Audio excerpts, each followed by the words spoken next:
கர்த்தருடைய பரிசுத்த நாமத்திற்கு மகிமை உண்டாவதாக. இந்த இரவிலும் உங்கள் அனைவருக்கும் கிறிஸ்து பிறப்பின் நல் வாழ்த்துதலை தெரிவித்துக் கொள்ளுகிறேன். கிருபையாய் நம்முடைய வாழ்க்கையில மீண்டும் இப்படிப்பட்டதான ஒரு நாளை காண கர்த்தர் கிருபை செய்திருக்கிறார். இந்த இரவில நீங்கள் அனைவரும் கிறிஸ்து பிறப்பின் கொண்டாட்டத்துல மிகவும் ஆர்வமாய் ஆயத்தமாய் இருப்பீர்கள். அநேக சபைகளில இந்த இரவில அல்லது 25ஆம் தேதி காலை வேளையில, அதிகாலை வேளையில, காலை வேளையில ஆராதனைகள் நடைபெறுகிறது. அதற்கு நீங்கள் ஆயத்தமாகிக் கொண்டிருக்கலாம். இந்த நாளில கிறிஸ்து பிறப்பின் செய்திக்கு ஆதாரமாக சில காரியங்களை நாம் தியானிக்க போகிறோம். அதற்கு முன்பாக அன்போடு பணிவோடு உங்கள் அனைவரிடத்திலும் நான் கேட்டுக்கொள்ளுகிற ஒரு காரியம், கிறிஸ்து இந்த உலகத்துல பிறந்த நோக்கத்தை அறிந்து நான் கிறிஸ்து பிறப்பின் பண்டிகையை அவருடைய சித்தத்தின்படி வசனத்தினுடைய அடிப்படையில நாம் கொண்டாட வேண்டும்.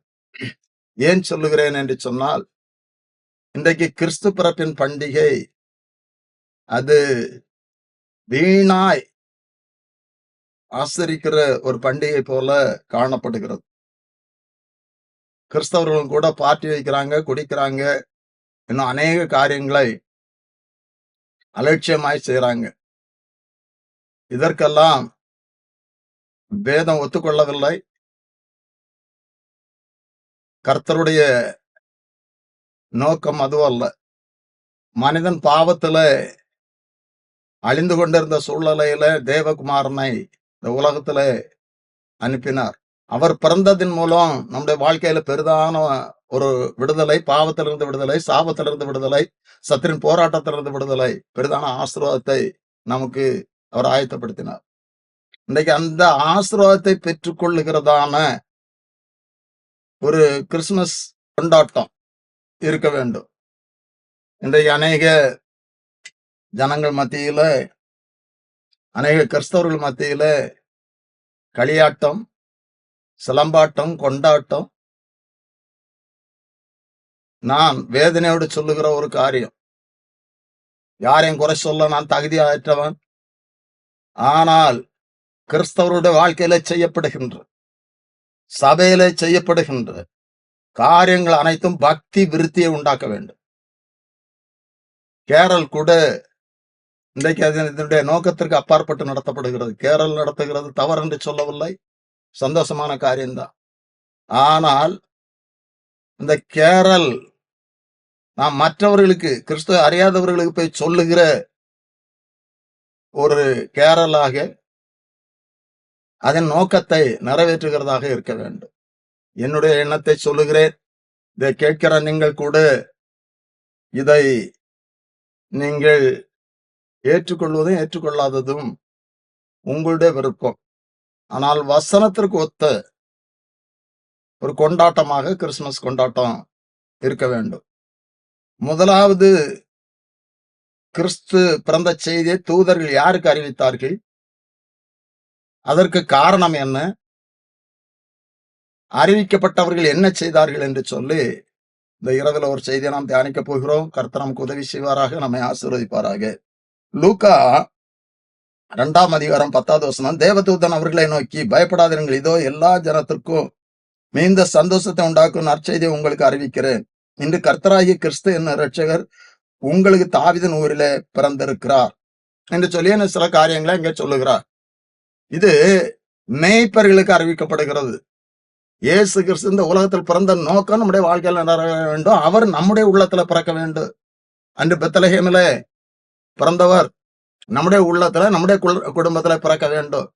அப்படி என்று சொன்னால் அவருடைய பிறப்பின் நோக்கத்தை, அதன் மூலம் உண்டாகிற அனைத்து ஆசீர்வாதங்களையும் நாம் பெற்றுக்கொள்ள முடியும்.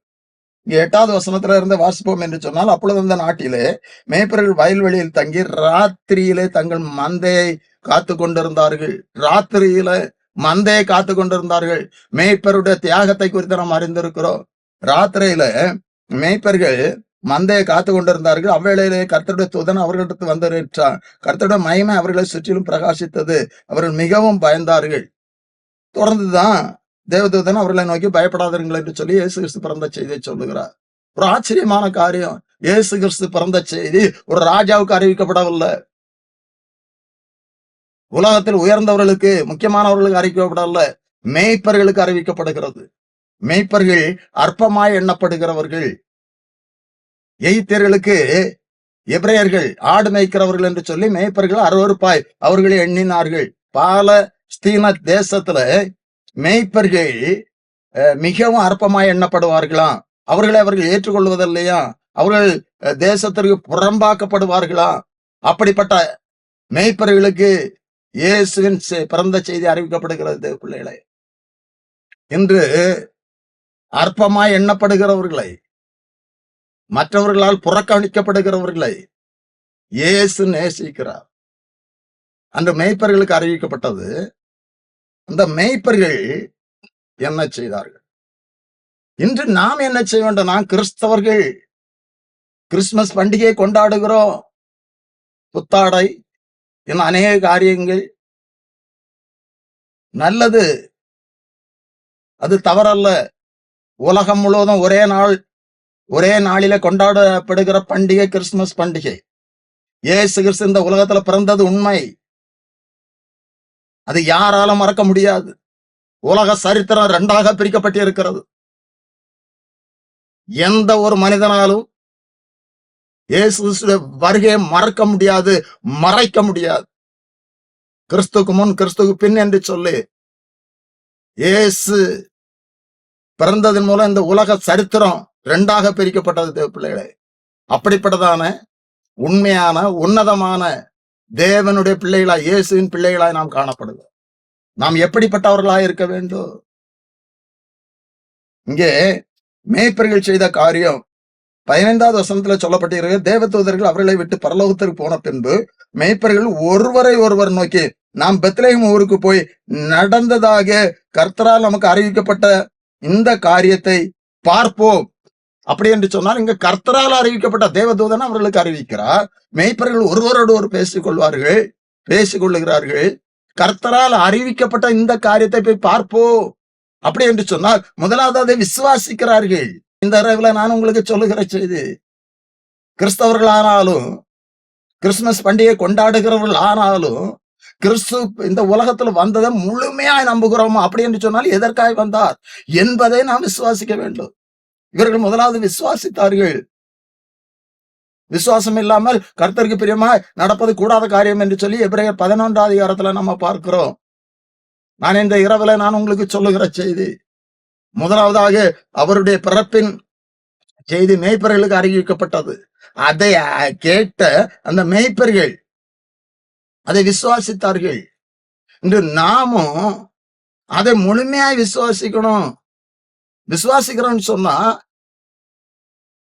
இயேசு கிறிஸ்து பிறந்த நோக்கம் நம்முடைய வாழ்க்கையில நிறைவேறுவதற்கு நாம் கொடுப்போம். பாவத்திலிருந்து மீட்பை ரட்சிப்பு அடையும், சத்தியத்தை கைக்கொள்வோம். அவருடைய ராஜ்யத்திற்கு, அவர் இந்த உலகத்திற்கு சிலுவையில் அறையப்பட்டு 3ஆம் நாள் உயிர்த்தெழுந்து சொன்னாரே, நான் மீண்டும் வருவேன் உங்களை சேர்ப்பதற்காக என்று சொல்லி ஒரு ஸ்தலத்தை ஆயத்தம் பண்ண போகிறேன். ஆயத்தம் பண்ணின பின்பு நான் இருக்கிற இடத்துல நீங்களும் இருக்கும்படி மீண்டும் உங்களை அழைத்து செல்வேன் என்று சொன்னாரு. அதை நாம் நம்முடைய வாழ்க்கையில கை கொள்ளுகிறோமா? விசுவாசிக்கிறோமா? அவருடைய வருகைக்கு நாம் ஆயத்தமா இருக்கிறோமா? கிறிஸ்துமஸ் பண்டிகையை கொண்டாடுகிற அன்பான தேவனுடைய பிள்ளைகளை, நான் இந்த இரவுல உங்களை நான் ஒரு அன்போடு கேட்டுக்கொள்ளுகிறேன், ரிக்வெஸ்ட் பண்ணி கேட்டுக்கொள்ளுகிறேன். இந்த உலகத்துல முதலாவது நம்முடைய பாவங்களை மன்னிக்க வந்த இயேசு 2வது நம்மை சேர்த்து கொள்ள வருகிறார். அப்படி என்று சொன்னால் அதற்கு ஆயத்தமாக அதை விசுவாசிக்கணும்.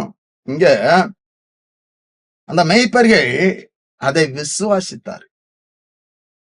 அதனாலதான் போய் பார்ப்போம் என்று சொன்னார்கள். இயேசு ஊழிய நாட்கள்ல கானானிய ஸ்திரீ தன்னுடைய மகளுக்காய் வந்தாள். அவரை நோக்கி கூப்பிட்டா, தாவீதின் குமாரனே என் மகளுக்கு இறங்கும் என்று சொல்லி அவர் பதில் சொல்லவில்லை. ஆனாலும் அவள் தொடர்ந்து கூப்பிட்டாள். பிள்ளைகளுடைய அப்பத்தை எடுத்து நாய்களுக்கு போடுவதில்லை என்று சொன்ன போது அவள் சொன்னா, மெய்தான் ஆண்டவரே, மெய்தான் ஆண்டவரே, ஆனாலும் எஜமானுடைய மேஜையிலிருந்து வரும் விழுத துணிக்கே எழுதினார் அப்படி என்று சொல்லி அவ சொன்ன பொழுது இயேசு கிறிஸ்து சொல்லுகிறார் மத்தேயு 15:28 ஸ்திரீயே, உன் விசுவாசம் பெரிது, உன் விருப்பத்தின்படி உனக்கு ஆக கடவுது. அந்நேரமே அவளுடைய மகள் சுஸ்தமானாள். விசுவாசம் பெரிது. லூக்கா 7 ஒரு காரியத்தை பார்க்கிறோம். 7:9 இயேசு கிறிஸ்து சொன்னார், இஸ்ரவேலர்களுக்குள்ளும் இப்படிப்பட்டதான விசுவாசத்தை நான் காணவில்லை அப்படி என்று சொன்னார். உங்க 100க்கு அதிபதி தன்னுடைய வேலைக்காரன் மரண அவஸ்தையா இருந்த போது மூப்பர்களை அனுப்பினார். மூப்பர்கள் போய் சொன்னார்கள், இந்த தயவு செய்ததற்கு அவன் பாத்திரவான் என்று சொல்லி சொன்ன போது இயேசு அவனுடைய வீட்டிற்கு போவதற்காக போகிறார். அப்பொழுது அதை அறிந்த அந்த 100க்கு அதிபதி சொல்லுகிறான், நீர் என் வீட்டிற்கு வருவதற்கு நான் பாத்திரவான அல்ல, நானும் உம்மிடத்தில் வருவதற்கு பாத்திரவான அல்ல, நீர் ஒரு வார்த்தை சொன்னால் போதும் என்று சொல்லி அப்பொழுதுதான் தம்மை சுற்றி இருந்த ஜனங்களை லூக்கா 7:9 இயேசு அவைகளை கேட்டு அவனை குறித்து ஆச்சரியப்பட்டு திரும்பி தமக்கு பின் செல்லுகிற திரளான ஜனங்களை நோக்கி, இஸ்ரவேலருக்குள்ளும் நான் இப்படிப்பட்டதான விசுவாசத்தை காணவில்லை என்று சொல்லி உங்களுக்கு சொல்லுகிறேன் என்று சொல்லி ஆச்சரியப்பட்டார். இன்றைக்கு இந்த இரவில் அந்த வார்த்தையை கேட்கிற தேவ பிள்ளைகளே, விசுவாசத்துல நாம் பெருக வேண்டும், எங்களுடைய விசுவாசத்தை வர்த்திக்க பண்ணும் என்று சொல்லி சீசர்கள் கேட்டார்கள். என் அவிசுவாசத்தை மாற்றும் என்று சொல்லி நான் விசுவாசிக்கிறேன், ஆனாலும் என்னிடத்துல அவிசுவாசம் உண்டு என்று சொல்லி அந்த பிள்ளையின் தகப்பன் சொல்லுகிறார். விசுவாசிக்கிறவர்களுக்கு எல்லாம் கூடும், விசுவாசித்தால் எல்லாம் நடக்கும். தேவ பிள்ளைகளை, முதலாவது இந்த மேய்ப்பர்கள் அதை விசுவாசித்தார்கள். 2வது 16 தீவிரமாய் வந்து மரியாளையும் யோசேப்பையும் முன்னணையிலே கிடத்தி இருக்கிற பிள்ளையையும் கண்டார்கள். தீவிரமாய் வந்து, நான் 2வது சொல்வது, அவர் தீவிரமாய் வந்தார்கள். இப்பொழுது இயேசுவை பார்க்க வேண்டும் என்று சொல்லி இந்த காரியத்தை நாம் அறிய வேண்டும், இயேசுவை பார்க்க வேண்டும் என்று சொல்லி தீவிரமாய் வந்தார்கள் என்று சொன்னார். தாங்கள் மேய்த்த அந்த ஆடுகளை விட்டு முழுமையாய் அவருடைய வாழ்க்கைக்கு ஆதாரமாய் இருக்கிற காரியத்தை விட்டு எப்படியாலும் நான் இயேசுவை பார்க்க வேண்டும். இன்றைக்கு இதன் மூலம் நான் உங்களுக்கு சொல்லுகிற செய்தி, இயேசு நம்முடைய உள்ளத்துல பிறக்க வேண்டும் என்று சொன்னார், நம்முடைய குடும்பத்துல பிறக்க வேண்டும் என்று சொன்னார், அவரை நாம் பார்க்க வேண்டும் என்று சொன்னார், விட வேண்டியதை விடணும். தேவ பிள்ளைகளை, எனக்கு மிகவும் வேதனையான ஒரு காரியம் என்ன என்று சொன்னால், நான் கடந்த ஆண்டிலும் செய்தியில நான் உங்களுக்கு சொல்லி இருப்பேன், குடிக்காதவங்களும் கூட கிறிஸ்துமஸுக்கு குடிக்கிறாங்க. கிறிஸ்துமஸுக்கு மட்டும் குடிக்கிற கிறிஸ்தவர்கள் பார்ட்டி இரவிலே அல்லது காலையில ஆலயத்துல போய் செய்தியை கேட்கிறாங்களோ தூங்குறாங்களோ தெரியல, அனைவரும் தூங்குறாங்க. என்னிடத்துல சொல்லியிருக்காங்க, வீட்டுல வைத்து தூக்கம் வராது, வீட்டில் தூக்கம் வராதபடி கஷ்டப்படும் பொழுது ஆலயத்துல போனா நல்லா தூக்கம் வருதுன்னு சொல்லி தூங்குகிற கிறிஸ்தவர்களே, தூங்குகிற நீ எழுந்திரு என்று சொல்லி வசனம் சொல்லுகிறது. இன்றைக்கு கிறிஸ்தவர்கள் அலட்சியமா இருக்கக்கூடாது. இந்த கிறிஸ்து பண்டிகையில, இந்த கிறிஸ்து பிறப்பின் நாளில உங்களை முழுமையாய் ஒப்பு கொடுங்க. நீங்க எதை விடணுமோ அதை விடுங்க. குடிக்கிற கிறிஸ்தவர்களே விடுங்க. ஏன்னா அநேக ரகசிய பாவத்திற்கு அடிமையா இருப்பவர்களே, அதை விடுங்க. தீவிரமாய் அவர்களுக்கு இப்பொழுது ஒரே நோக்கம், ஒரே எண்ணம், அவர்கள் மேய்த்து வந்த அந்த ஆடுகளை கூட அவர்கள் விட்டு தீவிரமாய் பார்க்க வந்தார்கள். தீவிரம். 1 அந்த 39 கூட தேவதூதன் மரியாளிடத்துல காரியங்களை சொன்ன போது முதலாவது பயந்த இந்த மரியாள், நான் உமக்கு அடிமை என்று சொல்லி ஒப்பு கொடுக்கிறார். இப்பொழுது உன் இனத்தாளாகிய எலிசபெத்துக்கு இது 6வது மாதம் அவ கர்ப்பமா இருக்கிறாள் என்று சொன்னப்பட்ட பொழுது 39 தீவிரமாய் அவளை பார்க்க மரியாள் சென்றார்கள் என்று சொல்லி பார்க்கிறோம். அங்கே போய் வாழ்த்தின பொழுது எலிசபெத் வயிற்றில் இருந்த பிள்ளை துள்ளிற்று என்று சொல்லப்பட்டு இருக்கிறது. அதற்கு கூட ஆராய்ச்சியாளர்கள் சில காரியங்களை சொல்லுகிறாங்க. வயிற்றில் இருக்கிற பிள்ளை துள்ளிற்றான். நான் இந்த நாட்களில தீவிரமாய் செய்ய வேண்டிய காரியத்தை தீவிரமாய் செய்யணும். ரட்சிக்கப்படுகிறது தீவிரமாய் செய்யணும். ரட்சிப்பு காலம் கடத்த கூடாது. இத்தனை பேர் தான் ரட்சிப்பை குறித்து கவலையிட்டு இருந்தால் வரும் தண்டனைக்கு எப்படி தப்பித்துக் கொள்வோம்? இயேசு கிறிஸ்து பிறந்த நோக்கம் நம்முடைய வாழ்க்கையில நிறைவேற தீவிரமாய் நம்மை ஒப்பு கொடுக்கணும் தேவ பிள்ளைகளை. தீவிரமாய் சில காரியங்களை தீவிரமா செய்வோம். தீவிரம்னு சொன்னா அத மிகவும் உற்சாகமா, இப்போ காலையில பேப்பர் போடுறதுக்கு பத்திரிகைக்காரன் பத்திரிகை போடுறத நாம் பார்க்கும்போது ஸ்பீடா அவன் எரிஞ்சுக்கிட்டு போவான். உங்க எல்லாத்துக்கும் தெரியும். பால்காரன் வருவான், அவன் ஸ்பீடா வருவான், பெல் அடிப்பான். அந்த நேரத்துல நம்ம அங்க நின்னா பால் வாங்க முடியும், இல்லைன்னா போயிட்டே இருப்பான். அவர்களெல்லாம் தீவிரமா காரியங்களை செய்யறாங்க. அவங்களுடைய சில நன்மைக்காக, வருமானத்திற்காக தீவிரமா செய்யறாங்க. இன்றைக்கு நான் கர்த்தருடைய நன்மை ஆசீர்வாதத்தை பெற்றுக் கொள்ள வேண்டும் என்று சொன்னா தீவிரமா செய்யணும். ஆலயத்திற்கு 8 மணிக்கு போனோம்னு சொன்னா, அல்லது 10 மணிக்கு போனோம்னு சொன்னா போலாம். நான் ஊழியத்துல இருக்கிறதுனால பார்த்திருக்கேன். அதுல தீவிரமா இருக்கணும். நான் சரியான நேரத்திற்கு போகணும், சரியான நேரத்துல ஆராதிக்கணும். ஒரு காரியத்தை நான் வேதத்துல இருந்து சொல்லுகிறேன். இப்போ தாவீது ஒரு சூழ்நிலையில ஒரு 10 வாலிபர்களை அனுப்பி நாபால்கிட்ட ஒரு ஹெல்ப் கேட்கிறார். இப்ப நாபால அலட்சியமா பேசுகிறார். 1 சாமுவேல் 25:17 இப்போது நீர் செய்ய வேண்டியதை கவனித்து பாரும், நம்முடைய எஜமான் மேலும் அவருடைய வீட்டார் யாவர் மேலும் நிச்சயமாய் ஒரு பொல்லாப்பு வருகிறதா இருக்கிறது. இவரோ ஒருவரும் தம்மோடு பேசக்கூடாதபடிக்கு பேலியாளின் மகனாய் இருக்கிறார் என்றான். அவன் இந்த குடும்பம் அழிந்து போகக்கூடாது, தாவீதால் நமக்கு பெரிய பிரச்சனை வர இருக்கிறது என்று சொல்லி அறிந்து அதை சொல்லுகிறான். அடுத்த வசனம், அப்பொழுது அபிகாயில் தீவிரமாய் 200 அப்பங்களை தீவிரமாய் சமைத்து என்று சொல்லப்பட்டு இருக்கிற 2 துருத்தி திராட்சரசத்தையும் சமையல் பண்ணப்பட்ட 5 ஆடுகளையும் 5 படி வறுத்த பயிர் நிறைய காரியங்களும் கொண்டுகிட்டு 23வது வசனத்துல நம்ம பார்க்கிறோம், அபிகாயில் தாவீதை காண்கையில் தீவிரமாய் கழுதை விட்டு இறங்கி தாவீதுக்கு நேராக தரையில முகங்கொற்ற விழுந்து பணிந்து. தீவிரமாய் இதை கேட்டுக்கொண்டு இருக்கிற சகோதரிகளே, நீங்களும் தீவிரமாய் செய்ய வேண்டிய காரியங்களை தீவிரமாய் செய்யணும். அந்த அபிகாயில் தீவிரமாய் தாவீதை சந்தித்து காலில் விழுந்து அவர் ரிக்வெஸ்ட் கேட்டா.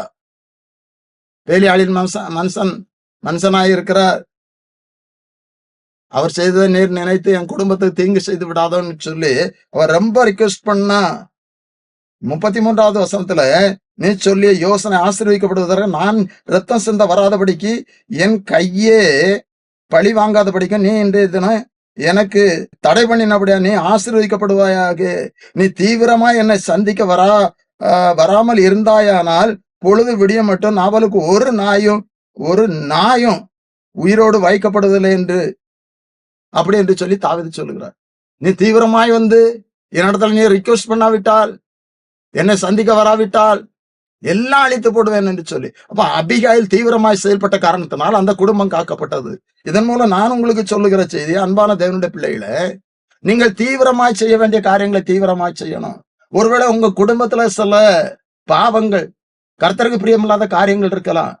நீங்கள் தீவிரமாய் தேவ சமூகத்துல போய் விழுந்து பணிந்து தேவனிடத்துல இரக்கம் கேட்கும் போது அதுல இருந்து கர்த்தர் விடுதலையை தருவா.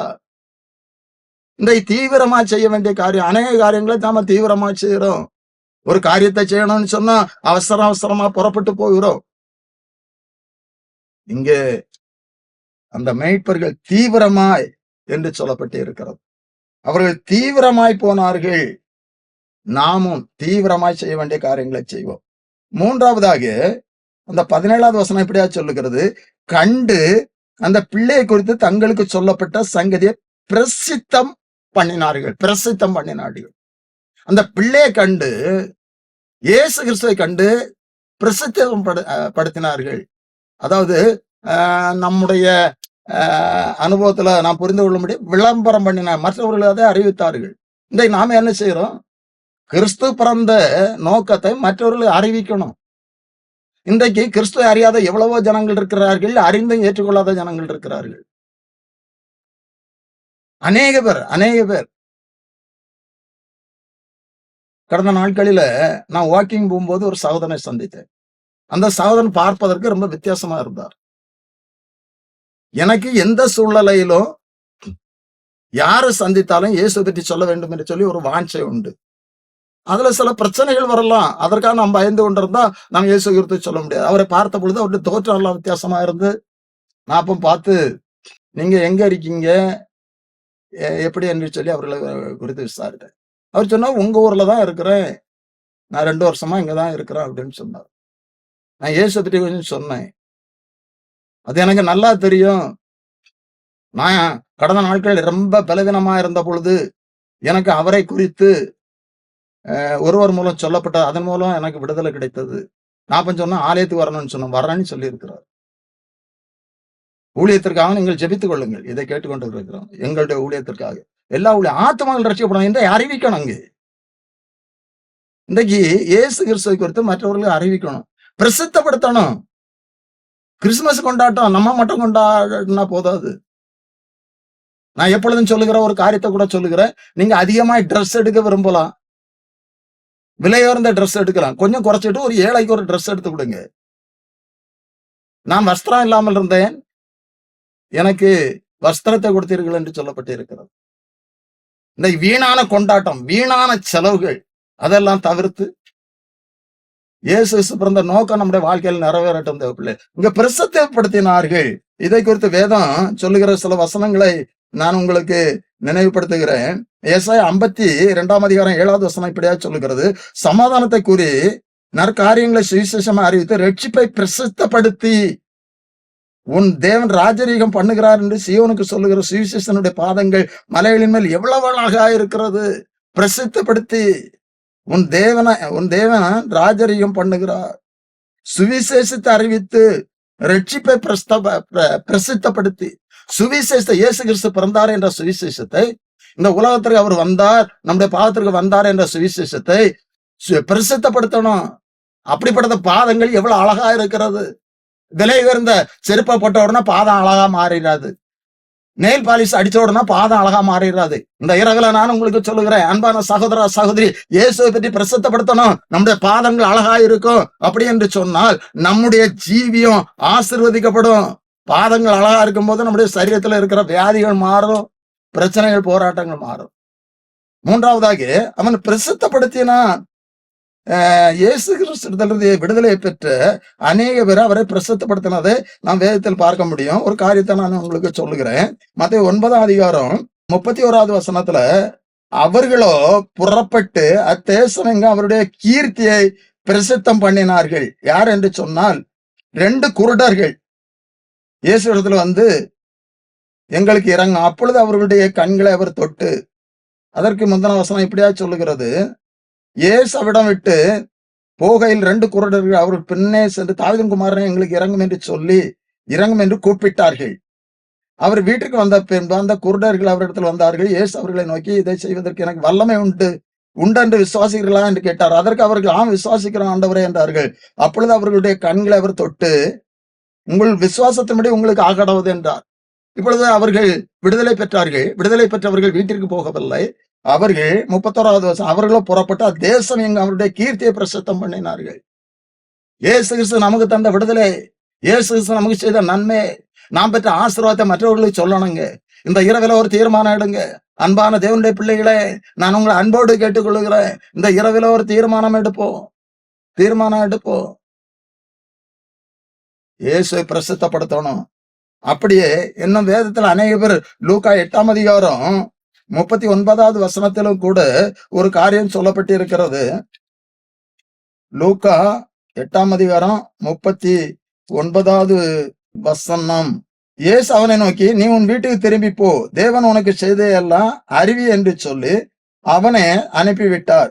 அந்தபடி அவன் போய் இயேசு தனக்கு செய்த வேலையெல்லாம் பட்டணத்தில் எங்கும் பிரசித்தப்படுத்தினான். இவன் பிசாசு பிடித்திருந்தவன். இவன் வீடுகளில் இருக்க முடியாது, கல்லறையில் இருந்தான். இந்த பகுதி நம்ம நன்றாய் அறிந்திருக்கிறோம். இயேசு கிறிஸ்து விடுதலை கொடுத்த பொழுது அவனை நீ அறிவி என்று சொன்னார். அவன் எங்கும் பிரசித்தப்படுத்தினான். இன்று கிறிஸ்தவர்களாய் இருக்கிற நாம் அவரிடத்தில் நன்மைகள் ஆசீர்வாதங்களை பெற்றனா அவரை பிரசித்தப்படுத்தணும். 4வது ஒரு காரியத்தை சொல்லி நான் முடிக்க விரும்புகிறேன். லூக்கா 2ஆம் அதிகாரம் 20வது வசனத்துல, மேய்ப்பர்களும் தங்களுக்கு சொல்லப்பட்டதின்படியே கேட்டு கண்ட எல்லாவற்றையும் தேவனை மகிமைப்படுத்தி துதித்து கொண்டு திரும்பி போனார்கள். மகிமைப்படுத்தி துதித்து கொண்டு போனார்கள் என்று சொல்லப்பட்டு இருக்கிறது. ஏசாயா 43 அதிகாரம் 21வது வசனத்திலே, இந்த ஜனத்தை எனக்கென்று ஏற்படுத்தின, இவர்கள் என் துதியை சொல்லி வருவார்கள் என்று சொல்லப்பட்டு இருக்கிறது. ஸ்தோத்திர பலியிடுகிறவன் என்னை மகிமைப்படுத்துகிறான் என்று சொல்லி சங்கீதம் 50:23 படிக்கிறோம். ஸ்தோத்திரம் பண்ணுகிறவன், ஸ்தோத்திர பலியிடுகிறவன் தன்னை மகிமைப்படுத்துகிறான் என்று சொல்லி. நான் எப்பொழுதும் சொல்லுகிற ஒரு காரியம் உண்டு, நான் எப்பொழுதும் அவரை துதிக்கிறவர்களா இருக்கணும். ஆலயத்துல மட்டுமல்ல, நான் எந்த இடத்துல இருந்தாலும் கர்த்தரை ஸ்தோத்திரம் பண்ணுகிறவர்களா இருக்கணும். தாவீதை கேட்டால் தாவீது சொல்லுவா, நான் எக்காலத்திலும் கர்த்தரை ஸ்தோத்தரிப்பேன், அவர் துதி எப்போதும் என் வாயில் இருக்கும், எப்போதும் என் வாயில் இருக்கும். அப்படிப்பட்டதான ஒரு அனுபவம் நமக்கு வேணும். இந்த பிள்ளைகளை, இந்த தூதர்கள், இந்த மேய்ப்பர்களும் அப்படித்தான். அவர்கள் துதித்து கொண்டு போனார்கள், துதித்து கொண்டு போனார்கள் மகிமைப்படுத்தி. நாம அப்படிப்பட்டதான அனுபவத்திற்கு நம்ம ஒப்பு கொடுப்போம். 4 காரியங்களை சொன்னேன். மேய்ப்பர்களுக்கு அறிவிக்கப்பட்டது, அற்பமானவர்களுக்கு அறிவிக்கப்பட்டது. அவர்கள் அதை விசுவாசித்து தீவிரமாய் போய் பார்க்க போனார்கள். தீவிரம், அவர்கள் விசுவாசித்தார்கள், தீவிரமாய் போனார்கள். அதை கண்டபோது பிரசித்தப்படுத்தினார்கள். எல்லா இடத்திலும் அவர்கள் சொன்னார்கள். தொடர்ந்து நம்ம பார்க்கிறோம், மகிமைப்படுத்தி தீர்த்து கொண்டு போனார்கள். இந்த அனுபவத்திற்கு நம்ம ஒப்பு கொடுப்போம். தேவ பிள்ளைகளை, நம்முடைய உள்ளத்துல, நம்முடைய இல்லத்துல இயேசு கிறிஸ்து பிறக்கட்டும். அதற்கு நம்ம ஒப்பு கொடுப்போம். நம்முடைய வாழ்க்கை மாறும். நம்முடைய வாழ்க்கையில பெரிதான ஆசீர்வாதங்கள் உண்டாகும். அவர் பிறந்த நோக்கம், அவர் பிறந்தது மூலம் உண்டான ஆசீர்வாதம் நம்முடைய வாழ்க்கையில நிச்சயமாய் உண்டாகும். நம்முடைய குடும்பம், நம்முடைய குடும்பத்தின் பிள்ளைகள் ஆசீர்வதிக்கப்படுவார்கள். ஜெபிக்கலாம். எங்களுக்காக தன்னுடைய ஒரே பேரான குமாரனை இந்த உலகத்திற்கு தந்தரலி எங்கள் மேல் அன்பு கூர்ந்த எங்கள் பரிசுத்த பரலோகத்தின் பிதாவே, ஆசீர்வாதமான இந்த இரவு வேளைக்காக உமக்கு ஸ்தோத்திரம் அப்பா. இந்த வேளையில இந்த வசனத்தை கேட்ட ஒவ்வொருவருக்காக கெஞ்சி ஜெபிக்கிறேன். கிறிஸ்து பிறந்த பண்டிகை கொண்டாடுகிற ஒவ்வொருவரையும் கர்த்தாவே ஆசீர்வதிங்கப்பா. அன்று மேய்ப்பர்களுக்கு கிறிஸ்து பிறந்த செய்தி தூதனால் அறிவிக்கப்பட்ட பொழுது அவர்கள் அதை விசுவாசித்தார்கள் அப்பா. தீவிரமாய் போய் அதை பிரசித்தப்படுத்தினார்கள், மகிமைப்படுத்தி துதித்து கொண்டு போனார்கள் என்று சொல்லி பார்க்கிறோம். அப்படியே நீர் எங்களுடைய வாழ்க்கையில உண்மையாகவே பிறக்கிற ஒரு அனுபவத்தை நாங்கள் பெற்றுக்கொள்ள எங்களை தகுதிப்படுத்துங்கப்பா. இந்த வசனத்தை கேட்ட ஒவ்வொருடைய வாழ்க்கையிலும் குடும்பத்திலும் நீர் பிறந்த நோக்கம் நிறைவேறட்டும். பிறந்ததின் மூலம் உண்டான ஆசீர்வாதம் ஒவ்வொருடைய வாழ்க்கையில உண்டாகும்படியாக ஜெபிக்கிறேன் அப்பா. நீர் பிறந்து வளர்ந்து சிலுவையில ஒப்பு கொடுத்து எங்களுக்காக, எங்களுடைய பாவங்களுக்காக சிலுவையில அறையப்பட்டு 3ஆம் நாள் மரித்து உயிர் தெழுந்தீரப்பா. அப்படியே நீர் பிறந்ததின் மூலம் எங்களுடைய வாழ்க்கையில காணப்பட்ட சாபங்கள் மாறுகிறது, பாவங்கள் மாறுகிறது, போராட்டங்கள் மாறுகிறதப்பா. ஒவ்வொருடைய வாழ்க்கையிலும் அப்படிப்பட்டதான விடுதலை உண்டாகும்படியாக ஜெபிக்கிற அநேக குடும்பங்களே சாபத்தினால ஆசீர்வாதம் தடைப்படுகிறது. இந்த இரவுல இந்த தடைகள் மாறட்டும் அப்பா. அநேக குடும்பங்களை பாவம் வாசற்படியில் படுத்திருக்கிறது. நீர் பிறந்து எங்களுடைய பாவங்களை சுமந்தீரே, உம்முடைய இரத்தத்தினால் எங்களுடைய பாவங்கள் கழுவப்பட்டதே. அப்படி அந்த பாவங்கள் குடும்பங்களை விட்டு மாறும்படியாக ஜெபிக்கிறேன் அப்பா. ஆசீர்வாதத்தை தடை பண்ணுகிற பாவங்கள், அப்படியே சத்திரின் போராட்டங்கள் எல்லாம் இயேசுவின் நாமத்தில் மாறட்டும். நீர் பிறந்ததன் மூலம் உண்டான ஆசீர்வாதம் ஒவ்வொருவருக்கும், ஒவ்வொரு குடும்பத்திற்கும் உண்டாகும் முடியாது. இந்த இரவில நான் ஜெபிக்கிறேன் அப்பா. இந்த பிள்ளையுடைய வாழ்க்கையில காண முடிய எல்லா பிரச்சனைகளையும் மாற்றும் கர்த்தாவே. இந்த பண்டிகை சந்தோஷமாய் கொண்டாட கர்த்தாவே, இதன் மூலம் கிடைக்கிற ஆசீர்வாதங்களை பெற்றுக்கொள்ள ஒவ்வொருவருக்கும் உதவி செய்யும், ஆசீர்வதியும். மீட்பர் இயேசு கிறிஸ்து ஜெபிக்கிறான் நல்ல பிதாவே, ஆமென்.